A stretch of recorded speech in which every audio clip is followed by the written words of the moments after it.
क्या देश में नक्सलवाद की आखिरी रात है? क्या कल इतिहास बदलने वाला है? क्योंकि नक्सलवाद के खात्मे की उल्टी गिनती अब शुरू हो चुकी है। 24 घंटे से भी कम समय में एक बड़ा ऐलान होने वाला है। संसद में आज इस मुद्दे पर चर्चा भी की गई और केंद्रीय गृह मंत्री अमित शाह 31 मार्च को देश को नक्सल मुक्त भारत का संदेश देने की तैयारी में है। सरकार का दावा है कि बस्तर से लेकर देश के कई नक्सल प्रभावित इलाकों में हालात अब बदल चुके हैं। नक्सली सरेंडर कर रहे हैं और हिंसा अब अंतिम दौर में है। लेकिन विपक्ष इन दावों पर सवाल उठा रहा है। क्या सच में नक्सलवाद खत्म हो चुका है या यह सिर्फ आंकड़ों और दावों की कहानी है? देखिए एक रिपोर्ट।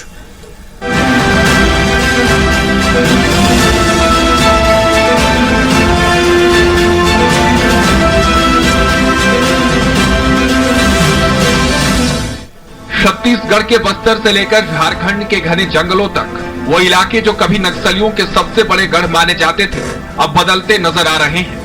लगातार सुरक्षा अभियानों, बढ़ते सरेंडर और कमजोर पड़ती नक्सली लीडरशिप के चलते सरकार का दावा है कि नक्सलवाद अब अपने अंतिम दौर में है। कई इलाकों को नक्सल मुक्त घोषित भी किया जा चुका है और बड़ी संख्या में नक्सली हथियार छोड़कर मुख्य धारा में लौट रहे हैं।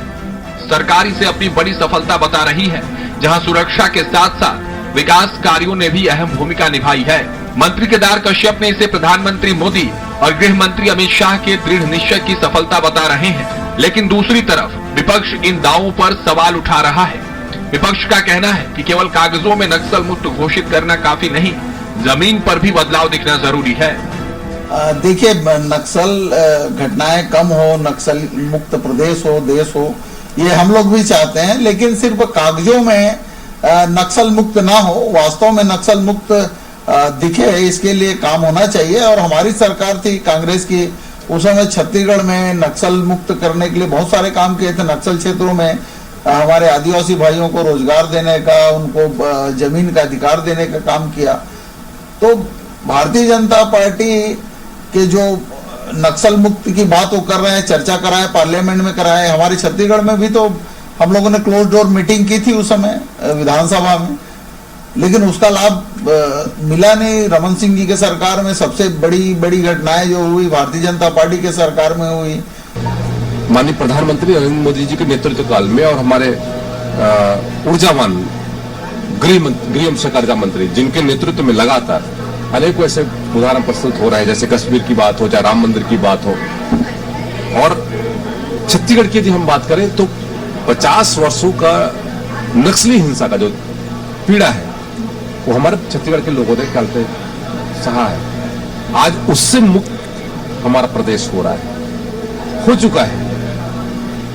ये ऐसा लगता है कि कोई कल्पना की बात है, लेकिन आज संभव हुआ। मुख्यमंत्री विष्णुदेव साय का कहना है कि नक्सलवाद खत्म हो रहा है। ये छत्तीसगढ़ के लिए सबसे अच्छी बात है।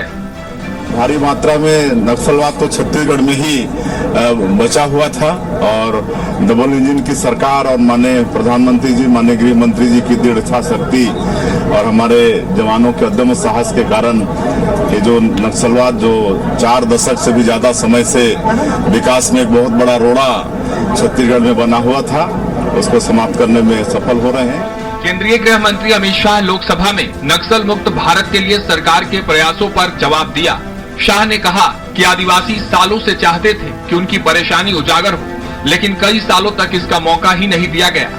उन्होंने कहा कि जो लोग नक्सलवाद की वकालत करते हैं, उनसे पूछना चाहता हूं कि ये सब 1970 से अब तक आखिर क्यों नहीं हुआ था। बस्तर से नक्सलवाद लगभग समाप्त हो चुका। बस्तर के अंदर हर गांव में स्कूल बनाने की मुहिम चली।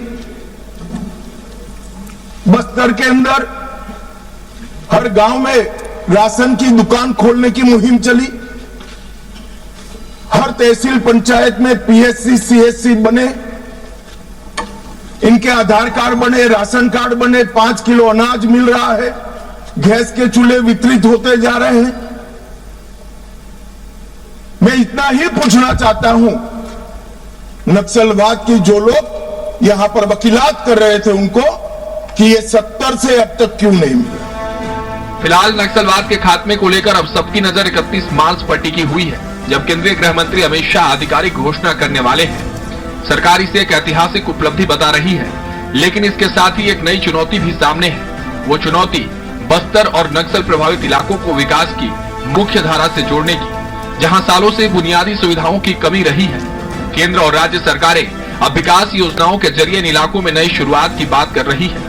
हालांकि अब असली परीक्षा यही होगी कि क्या नक्सलवाद के खात्मे के बाद बस्तर में शांति के साथ साथ विकास भी उतनी ही तेजी से पहुंचेगा। फिलहाल पूरे देश की नजर इस बड़े ऐलान पर है, जो न सिर्फ सुरक्षा बल्कि विकास की दिशा भी तय करेगा। स्वराज एक्सप्रेस के लिए रायपुर से राहुल अग्निहोत्री की रिपोर्ट।